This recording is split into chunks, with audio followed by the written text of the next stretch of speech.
মুহাদ্দিসিনে কেরাম আল্লাহ পাক রব্বুল আলামিনের নিকট ক্ষমা পাওয়ার ষষ্ঠ যে স্থানটি বলেছেন, এটি সামনে আমাদের মাঝে আসতেছে, ওয়াসাবিউ ইলাস সিয়াম। হে মুমিন বান্দা, তোমরা রোজা রাখার জন্য ছুটে আসো, দৌড়ে আসো, তার মানে গুরুত্ব দিয়ে রোজা রাখো। আল্লাহ পাক রব্বুল আলামিন পবিত্র কোরআনে বলেছেন, ইয়া আইয়ুহাল্লাযীনা আমানু কুতিবা আলাইকুমুস সিয়াম কামা কুতিবা আলাল্লাযীনা মিন ক্বাবলিকুম লাআল্লাকুম তাত্তাকুন। ওহে মুমিন বান্দা বান্দি, আমি তোমাদের উপর পবিত্র মাহে রমজানের রোজাকে ফরজ করে দিয়েছি, যেমনভাবে ফরজ করেছি পূর্ববর্তী নবী রাসূলদের যুগের মুসল্লিয়ানে কেরামদের জন্য। ঠিক কেন আমি ফরজ করেছি?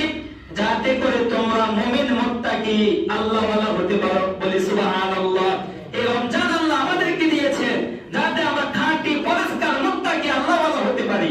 এই জন্য আমরা এখন থেকে বেশি বেশি করে শাবান মাসের থেকে রোজা রেখে রেখে, যাতে রমজানে আমাদের কষ্ট না হয়, যে অল্প কয়েকদিন আছে, আমরা প্রতি সপ্তাহে এখন থেকে রোজা রাখার অভ্যাস করবো ইনশাআল্লাহ।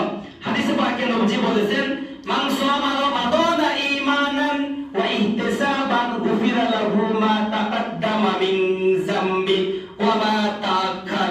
যদি কোনো বান্দা ইখলাসের সাথে, একনিষ্ঠতার সাথে আল্লাহ তাআলার উদ্দেশ্যে রোজা রাখে, তাহলে আল্লাহ পাক রব্বুল আলামিন তার জিন্দেগীর সকল গুনাহ ক্ষমা করে দিবেন। কেমন গুনাহ? তাওয়ালাদাতুহু উম্মুহু, বান্দা যেদিন ভূমিষ্ঠ হয়, ভূমিষ্ঠ শিশু নিষ্পাপ, রোজা রাখতে পারলে বান্দা ভূমিষ্ঠ সন্তানের মতো নিষ্পাপ বানিয়ে দিবে। বলে সুবহানাল্লাহ। যাই হোক, আল্লাহ পাক রব্বুল আলামিন আমাদেরকে এই শাবান মাসের বাকি সময়গুলো রোজা রেখে দান সদকা করে বেশি বেশি নফল ইবাদত পালন করার মাধ্যমে কাটানোর তৌফিক দান করো। আর আল্লাহ পাক আমাদেরকে রমজান পর্যন্ত হায়াত বাড়িয়ে দেয়। আল্লাহুম্মা বারিক লানা ফি রজব ওয়া শাবান ওয়া বাল্লিগনা রমাদান। আমিন ইয়া রাব্বাল আলামিন। যারা সুন্নাত পড়েন কষ্ট